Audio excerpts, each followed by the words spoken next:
You ask Tiger to solve.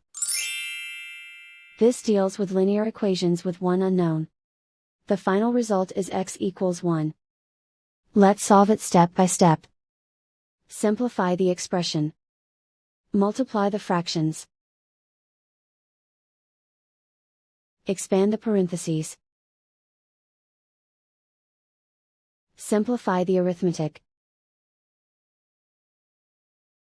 Break up the fraction.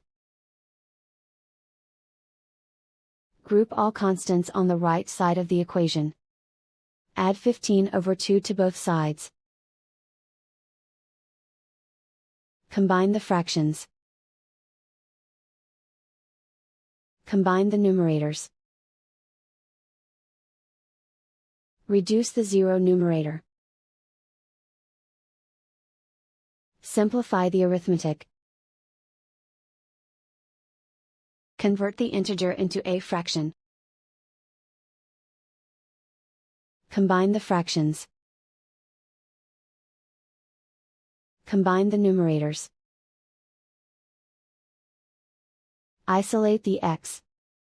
Multiply both sides by inverse fraction 2/3. Group like terms. Multiply the coefficients.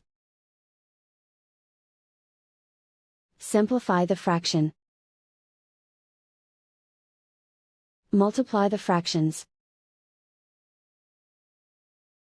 Simplify the fraction. And so the final result is x equals 1.